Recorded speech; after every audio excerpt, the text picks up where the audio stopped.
A mensagem a seguir é uma pregação da Igreja do Nazareno Nova Europa. Esteja conectado conosco pelo tablet ou smartphone e assista nossos cultos online no site inne.com.br. Ouça Nasa Rádio pelo site nasaradio.com.br e acompanhe nossas redes sociais facebook.com/INN Europa e twitter.com/INN Europa. Igreja do Nazareno Nova Europa, mudando a história de sua vida. Eu queria dizer que eu quero compartilhar com vocês uma palavra que o Senhor colocou no meu coração. Não faz muito tempo, talvez tenha sido num dos últimos cultos que eu estive aqui, num domingo de manhã, ouvindo o pastor Edmar ministrar. Ele ministrou sobre esse texto e Deus colocou uma palavra no meu coração naquele dia. Essa palavra está no livro do Gênesis, o primeiro livro da Bíblia, capítulo de número 11.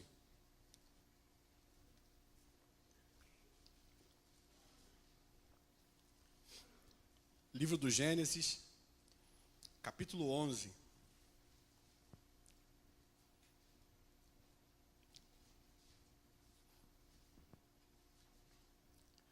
Nossa reflexão essa manhã será sobre pedra e argamassa. Pedra e argamassa. Por que projetos falham? Pedra e argamassa. Por que projetos falham? Por que projetos são confundidos? Pedra e argamassa. Gênesis capítulo 11. Você que achou pode me dar um sinal dizendo amém? Talvez a minha versão bíblica ela seja um pouquinho diferente da sua, mas eu acredito que no final o objetivo será o mesmo aí. No mundo todo havia apenas uma língua, um só modo de falar. Saindo os homens do Oriente, encontraram uma planície em Sinear e ali se fixaram. Disseram uns aos outros: vamos fazer tijolos e queimá-los bem. Usavam tijolos ou pedras em lugar de pedras e piche em vez de argamassa ou betume em algumas traduções.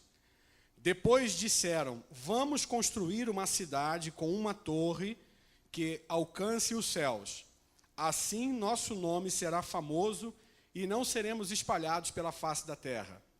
O Senhor desceu para ver a cidade e a torre que os homens estavam construindo e disse o Senhor: eles são um só povo e falam uma só língua, e começaram a construir isso. Em breve nada poderá impedir o que planejam fazer. Venham, desçamos e confundamos a língua que falam, para que não entendam mais uns aos outros. Assim o Senhor dispersou dali por toda a terra, e pararam de construir a cidade. Por isso foi chamada de Babel, porque ali o Senhor confundiu a língua de todo o mundo. Dali o Senhor os espalhou por toda a terra. Você pode dizer glória a Deus? Então, eu gostaria de obter a sua ajuda. Se você puder cumprimentar o crente que está aí do seu lado, esse abençoado ou essa abençoada, aperte a mão dele, aperte a mão dela e diga assim para ele: pedra e argamassa. Por que projetos são confundidos? Repita assim: por que projetos são confundidos? Amém. É preciso, assim, ficar muito claro para a gente, ao ler esse texto, de que o objetivo de Deus em confundir a língua que era única até então, e, na verdade, criar a diversidade de idiomas e, inclusive, de dialetos, nesse momento, nada tem a ver diretamente com a construção da torre em si. Algumas pessoas, de forma muito superficial, chegam a pregar, a dizer e a ensinar de que o objetivo desses homens, dessa sociedade aqui, era construir uma torre que tocasse nos céus e que alcançasse a morada de Deus. E que Deus, com isso, tenha se incomodado e confundiu as línguas, né, ou a língua, tornando uma língua em várias línguas e por isso dissipou o pensamento. Na verdade, a certeza que a gente tem quando a gente observa o texto que lemos, Deus não se incomoda com a construção da torre em si. O erguer da torre, o construir desta torre, dessa expressiva edificação, não incomoda a Deus, e Deus o sabe, que por mais que eles estivessem até hoje construindo a torre, nunca alcançariam a efetiva morada de Deus. Deus sabe disso, né? Deus não é superficial ao ponto de se incomodar com isso. Quando a gente lê o texto, como você o fez essa manhã, o que fica muito claro para todos nós é o que está por trás do pensamento. E eu acho que aqui é a grande, como diz o americano, golden tip, ou seja, dica de ouro, né? Do que está por trás do pensamento. Quando você lê calmamente e de forma a observar os detalhes do texto, você identifica, você consegue clarear aqui de que existiam pelo menos 3 coisas, 3 razões, 3 iniciativas que estavam por trás de todo esse pensamento de se construir essa torre. E é exatamente sobre este pensamento, e é exatamente sobre estas iniciativas que Deus se sente importunado. É exatamente por detrás de todo o conceito que levou aquela sociedade a produzir aquela expressiva edificação, que Deus resolveu colocar um ponto final naquela história. O curioso no texto é que a gente observa que Deus, ele faz isso de forma pessoal e direta. É Ele mesmo quem resolve tratar do assunto, e a Bíblia até chega ao ponto de dizer para a gente, nas mais variadas versões que temos, que o próprio Deus desce à terra para tratar a questão.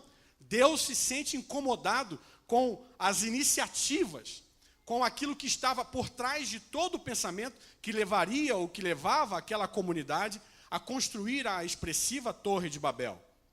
E aí, quando a gente observa isso, a gente chega à clara conclusão de que é por fruto de uma considerável descoberta que eles chegam ao objetivo de construir uma torre. Eu não sei se você consegue observar, mas a história aqui ela é cronológica, ela é relativamente cronológica, e é exatamente aí no capítulo 11 do livro do Gênesis que nós somos informados de que a sociedade, que a humanidade da época, descobre a pedra ou o tijolo como um grande artifício, como um grande produto para matéria-prima da construção civil, o que, combinado à utilização do piche ou do betume, pode oferecer a junção da pedra com argamassa para uma edificação, para uma construção. É exatamente a partir dessa descoberta que a sociedade se vê numa posição jamais vista, que a comunidade da época se depara com uma grande realização, e aqui eles acham de que, por conta dessa descoberta, eles são os caras. Trazendo para uma linguagem de hoje, eles se acham os caras. A descoberta realizada aqui no capítulo 11 do livro de Gênesis, ela se assemelha à descoberta da roda, ela se assemelha à descoberta e à realização da internet e de tantas outras coisas fantásticas e que foram capazes de mudar a realidade de vida social de toda a humanidade.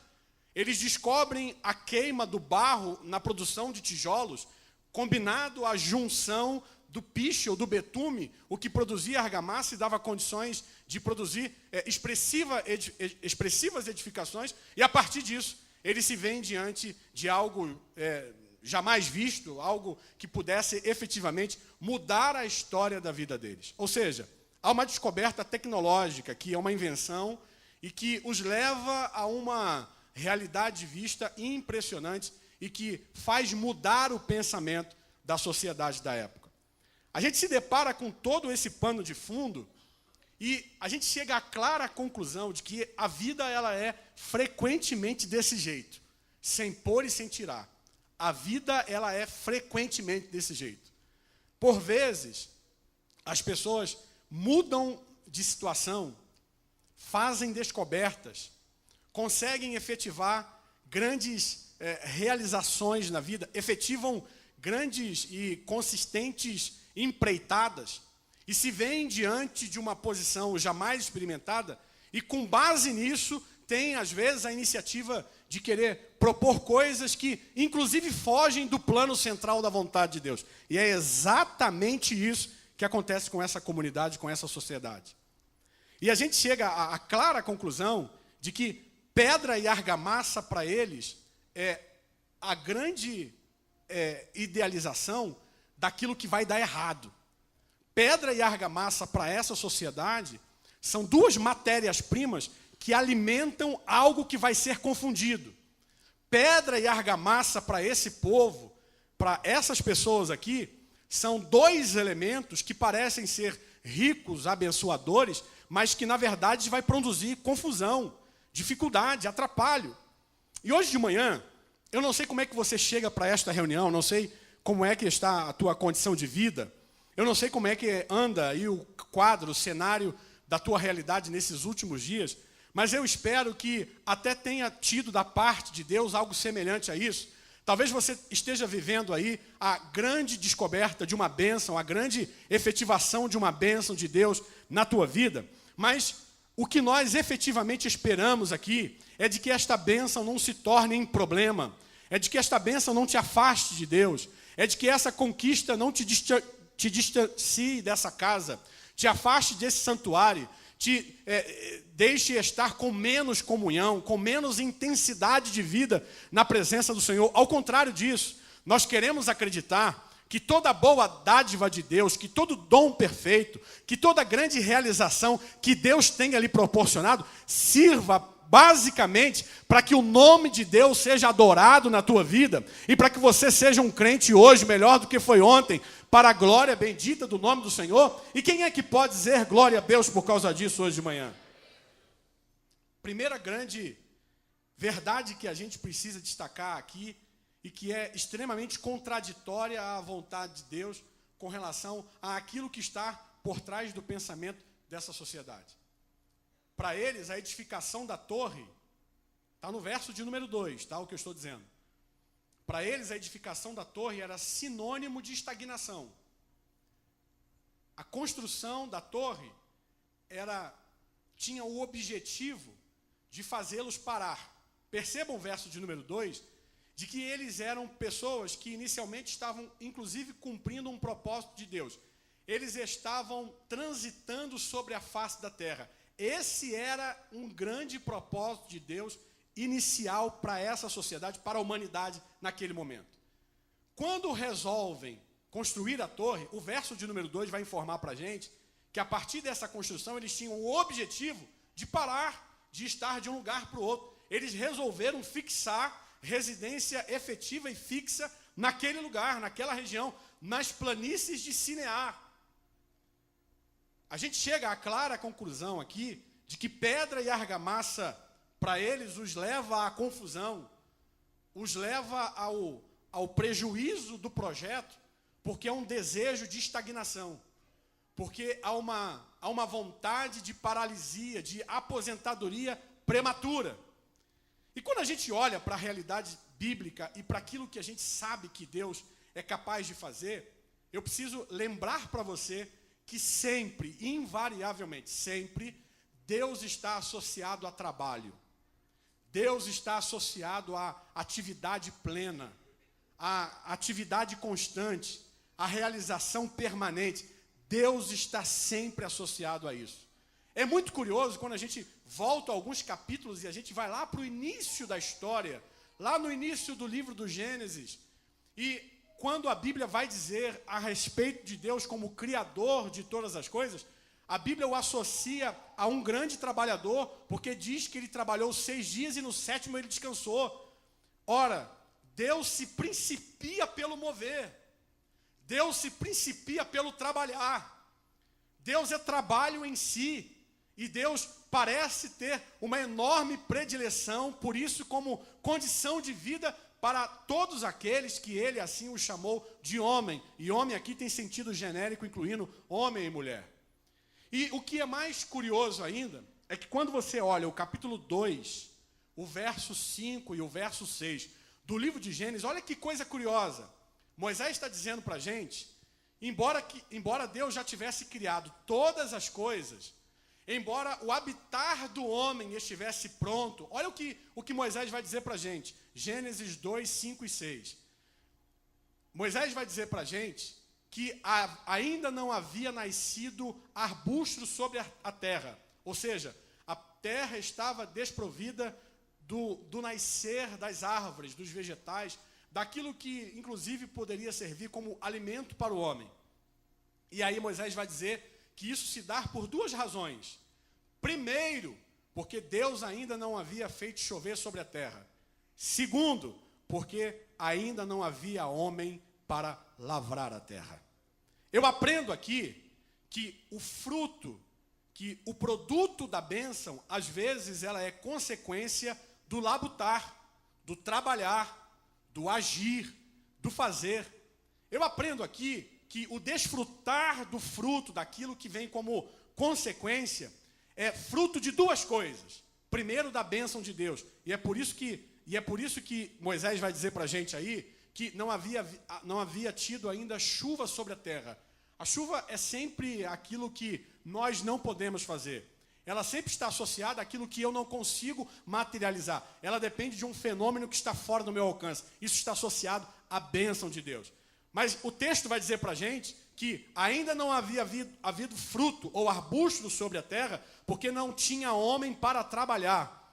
Eu quero dizer para você, meu irmão, hoje de manhã, que muito provavelmente a bênção de Deus, a conquista de Deus na tua vida, também se constituirá dessas duas coisas. Primeiro, de você depender da bênção de Deus como única e verdadeira condição para você chegar lá. Mas em segundo lugar, de você também colocar a mão no arado e trabalhar enquanto é dia, porque vem a noite em que ninguém poderá trabalhar. Deus tem coisas grandes e firmes por fazer, por intermédio das tuas mãos calejadas, por intermédio do teu sapato calejado de andar, de correr, porque para a glória bendita do nome do Senhor, Deus te deu força, energia, saúde, graça. Então vá, conquiste, porque mais tem Deus para fazer sobre a história da tua vida. Quem é que consegue adorar o nome do Senhor por conta disso hoje?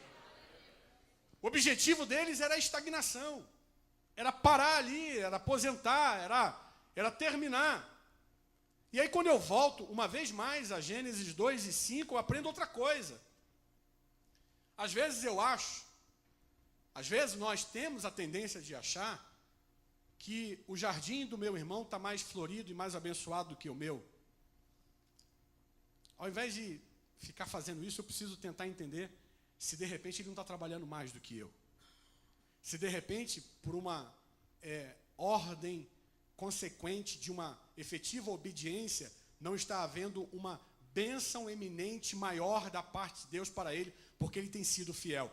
Eu preciso ter coerência, serenidade para entender e observar isso. Será de que ele não está sendo mais abençoado porque é um nível maior de obediência?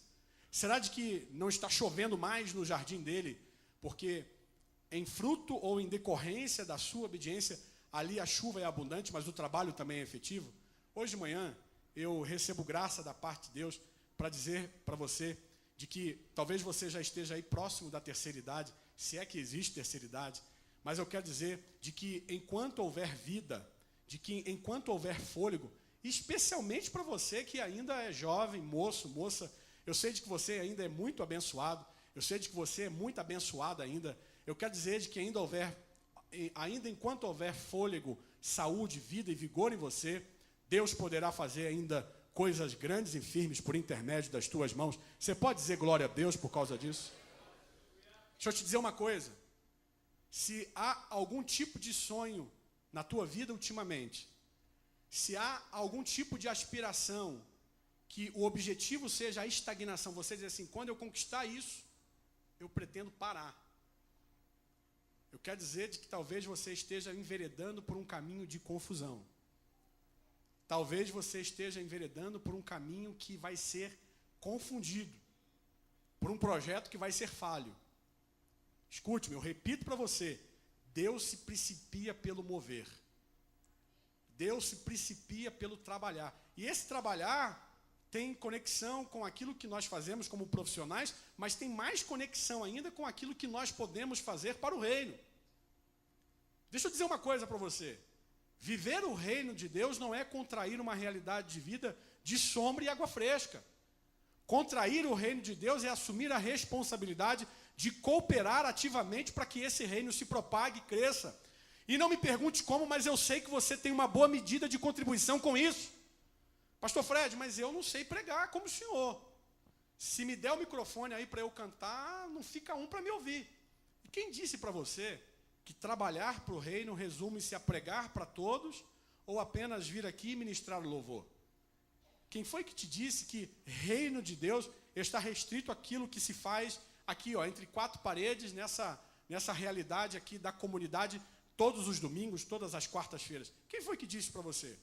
Eu quero crer que o reino de Deus poderá ser propagado por intermédio da tua vida, a partir da tua vida lá fora, a partir do teu, do teu segunda a sexta-feira no trabalho, segunda a sexta-feira na faculdade, na escola, naquelas atividades que você presta e que inclusive as pessoas estão de olho em você exatamente porque você leva o nome do Senhor. Você quer que elas conheçam a Bíblia? Você quer que elas entendam a vontade de Deus? Desde que elas façam isso, ou de que elas venham fazer isso por intermédio da sua vida, por intermédio dos teus atos, por intermédio das tuas atitudes, através das tuas iniciativas. Quem quer contribuir para que o reino de Deus se propague? Diga glória a Deus aqui.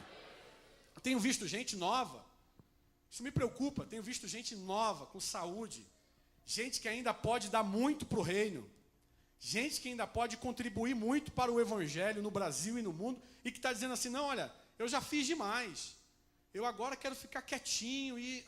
Irmão, eu olho para essa realidade aqui, eu vejo que Deus me encheu de saúde, de vigor, de graça, para trabalhar, para cooperar, para ajudar, para poder, né, contribuir para que o reino de Deus seja maior. E aí tem uma falácia, ou um pensamento que às vezes engana muita gente, que é o pensamento de dizer, olha, mas eu sou insignificante. Mas eu sou pequeno demais, tem muita gente boa lá. Tem muita gente melhor do que eu. Irmão, deixa eu dizer uma coisa. Não seja o personagem daquela parábola dos talentos, que você, por medo e achar que não pode, que não vai dar certo, você não faz ou não fez nada. Não seja esse personagem. Use os dons e os talentos que Deus te deu, de forma a cooperar significativamente para que o reino de Deus alcance vidas que estão próximas de você. Para que o reino de Deus venha impactar corações que fazem parte da tua rotina, e eu não tenho dúvidas de que Deus vai alcançar essas vidas. Você pode dizer glória a Deus hoje de manhã? Você pode dizer aleluia? Segunda coisa que eu aprendo aqui, por que pedra e argamassa podem ser como matéria-prima que me levam a projetos confusos ou que podem ser atrapalhados. Segunda coisa, verso de número 4. Quando o objetivo é a glória pessoal, quando a finalidade é a promoção daquilo que eu faço, quando o que está por trás do pensamento é a arrogância. Prestem atenção, a grande preocupação de Deus com o que eles estavam fazendo, a grande questão que incomoda o centro da vontade de Deus aqui, eu repito, não é a construção da torre em si, mas o fato deles desejarem que o nome deles, dessa geração, o nome dessa comunidade aqui, da sociedade dessa época, se espalhasse eternamente. Olha o que está por trás do pensamento. Queriam erguer uma construção que desse a eles a glória, a honra, o domínio e o poder. Aqui eles querem se assemelhar a Deus. Aqui eles querem ser reconhecidos entre os tempos dos tempos. Então, pedra e argamassa na minha vida pode se tornar confuso, pode me levar a um projeto atrapalhado, a uma realidade de vida indesejada, inclusive, quando o meu objetivo é a arrogância, quando o meu objetivo, a minha finalidade é a minha glória. E olha, eu preciso dizer para você uma coisa da qual não posso fugir. Eu recomendo que você faça isso. Quando você observa o tratamento que a Bíblia dá, a arrogância, a glória pessoal, de Gênesis a Apocalipse, há uma análise sistemática que ela é única e exclusiva. Qual é, pastor Fred?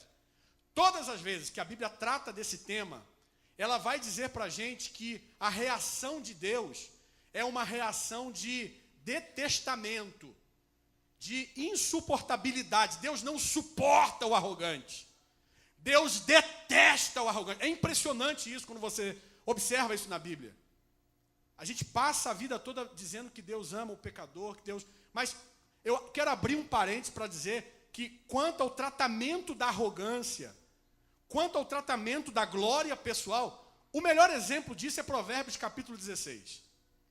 Sabe qual é a reação de Deus frente ao arrogante, frente ao altivo, aquele que se acha?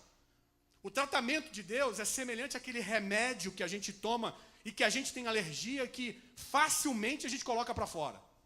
Sabe aquela comida que você não consegue suportar, que você não gosta de fato, e que às vezes quando você chega e estão cozinhando dela, e só o cheiro te causa repugnação, te causa náusea e nojo?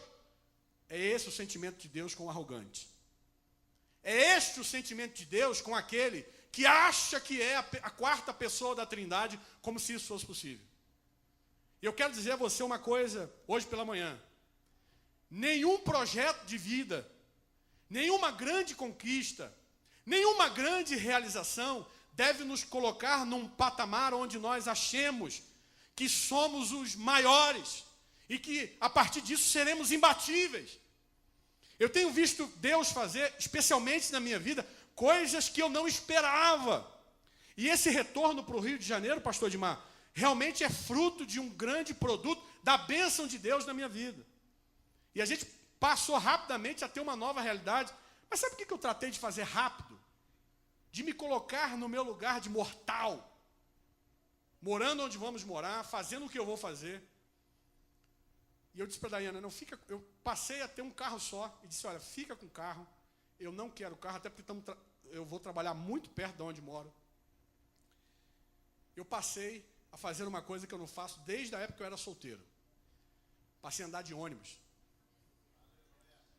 E aí, na minha época, lá no Rio de Janeiro, quando eu andava de ônibus, o ônibus a gente entrava pela porta de trás e saía pela porta da frente. E nos primeiros dias eu fiquei todo perdido, né, querendo entrar pela porta de trás, e o motorista me andando eu ir para a porta da frente, eu não entendendo nada, e perdi uns 2 ônibus que me levavam, porque eu não entendia nada. Mas eu passei a viver isso por uma questão de necessidade, sim, mas para não perder a minha essência. Para não deixar de ser o ser humano que eu sou. Para não deixar de ser simples na prática e na realidade. Porque me deram uma cadeira bonita na empresa, porque me deram uma caneta cheia de poder de decisões, porque mandaram eu viajar pelo mundo. Mas eu tenho dito para Deus e tenho procurado dizer o seguinte: eu quero ser o mesmo homem que eu sempre fui. Eu sou o mesmo homem, quero ser o mesmo homem. Eu vou andar de ônibus todos os dias para perceber que perto de mim ainda tem gente que não tem nada. Ainda tem gente que precisa ser abençoada, gente que precisa realmente alcançar e ter uma grande conquista na vida. E todas as manhãs eu tenho feito isso. Olhado para aquele povo, um povo humilde, um povo que, sabe? E às vezes eu tenho procurado desenvolver diálogos com alguns em 5 minutos no meu trajeto. Mas eu quero dizer para você, hoje pela manhã, escute-me bem, há uma receita bíblica infalível. Aquele que se humilha debaixo da potente mão de Deus, Deus o exaltará. Você pode dizer glória a Deus? Você pode dizer de novo aleluia? Aquele que quer ser o maior, seja primeiro o menor. Aquele que quer, sabe, é importante, é melhor que ele cresça e que eu diminua. Você pode dizer glória a Deus hoje de manhã por causa disso? E aí, eu tomo o exemplo de Uzias, lá em 2 Crônicas, capítulo 26. Eu proponho que você leia depois toda a história de Uzias. O capítulo 26 do 2º livro das Crônicas, ele resume bem a história de Uzias. Só para te dar uma ideia, Uzias era rei, e ele foi um dos reis que maior coisas realizou para o povo. Além dele modernizar as cidades, ele preparou as cidades que ele modernizou como verdadeiras referências de guerra. Ele equipou as cidades com torres e com sentinelas, preparando essas cidades para a guerra. Aí a Bíblia avança dizendo que ele multiplicou consideravelmente o seu exército, a ponto de ter 2.700 comandantes Você sabe o que é isso? 2.700 comandantes para um exército de 307 mil homens treinados. É muito curioso quando a Bíblia diz isso, porque ela diz que o exército dele era de 307 homens treinados, homens que estavam prontos para a guerra. Não é que ele foi recrutando os homens e os colocando no exército, não. Ele treinou 307 mil homens. Melhor do que isso, a Bíblia vai dizer no segundo livro das Crônicas, capítulo 26, que ele emparelhou, que ele equipou todo o seu exército com espada, escudo, lança, flecha. Os 307 homens do exército de Uzias estavam detalhadamente preparados para qualquer tipo de batalha. E tudo isso é tão verdade que Uzias não perdeu uma guerra. Lê lá o texto depois. Ele, com o seu exército, se tornou imbatível, invencível. Todos os que se levantavam contra Uzias perdiam. Todos. Ele tinha uma estratégia militar muito bem definida. Só que a Bíblia vai contar para a gente que a arrogância subiu ao coração de Uzias. A altivez fez parte da sua rotina no dia a dia. Mas antes da Bíblia detalhar, ela vai dizer para a gente no verso 15 da segunda Crônicas 26, no verso 15 ela vai dizer que a fama de Uzias voou. A fama dele voou. Se eu tomar um avião aqui agora e for para o Rio de Janeiro, eu chego muito mais rápido do que se eu for de carro. Amém ou não amém? Tudo que voa chega mais rápido. Amém ou não amém? A Bíblia vai dizer que a fama de Uzias voou. Todo mundo sabia quem era Uzias rapidamente, da noite para o dia. Era o novo popstar. Era o novo astro da época. E por achar que ele era o cara, sabe o que ele fez? Ele desrespeitou a lei do Senhor, entrou no templo e quis fazer a vez do sumo sacerdote e ousou habitar o Santo dos Santos. A Bíblia vai dizer para a gente que mesmo sendo esse homem que ele era, ele imediatamente, os sacerdotes ainda tentaram contê-lo, tentaram segurá-lo, mas ele se achava. A Bíblia vai dizer para a gente que ele foi tomado de lepra do alto da cabeça à planta do seu pé. E ele passou os últimos dias da sua vida trancado num quarto escuro, sem poder ser visitado por ninguém, e tinha uma placa na porta do seu quarto dizendo, leproso, que quer dizer maldito. Eu quero dizer aos senhores e às senhoras hoje pela manhã que Deus tem uma enorme preferência pela humildade. Eu quero dizer a você hoje pela manhã que Deus está selecionando pessoas de um coração simples e muito humilde para realizar projetos, para conquistar realizações, para viver dias que o teu olho não viu, que o teu coração ainda não sentiu. Se você tem esse pré-requisito para o exército de Deus, eu quero te dizer, seja bem-vindo. Deus vai fazer coisas grandes e firmes através de você. Se você quer se alistar hoje pela manhã, levante aí a tua mão e ofereça para Ele o melhor glória que você trouxe para essa reunião hoje de manhã. Eu começo a terminar dizendo a terceira e última coisa, que pode levar projetos a serem confundidos, projetos a serem atrapalhados. Verso de número 4 também. Quando nós negligenciamos o mandamento do Senhor. Verso de número 4. Primeiro, eles dizem que querem edificar a torre para ficar o resto da vida ali. Depois, eles dizem que querem edificar a torre para que o nome deles seja espalhado sobre a face da terra. E depois, eles dizem uma terceira e última coisa, que eu considero a mais grave. Eles dizem que querem edificar a torre para não serem mais espalhados sobre a terra. Olha que coisa curiosa, eles não querem mais ser espalhados, eles querem, além de se fixarem, eles querem viver eternamente ali, contrariando o que Deus havia dito para Noé. Escute-me bem, contrariando o que Deus havia dito para Noé, 2 capítulos anteriores a esse. Gênesis 9:1, Deus disse assim para Noé e para sua família, agora, isso para Noé pós-dilúvio, tá? Agora vocês são responsáveis por encher e por multiplicar a face da terra. Sabe o que eles estão dizendo? Que eles são a única geração que vai ter vida sobre o resto da humanidade. Eles estão dizendo que preferem a limitação. eles preferem a redução de um projeto de humanidade, de terra plenamente habitada, para estarem ali.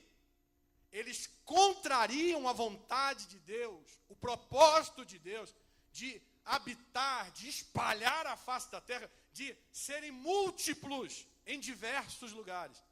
Eles querem construir uma torre como referência, para que não sejam mais espalhados.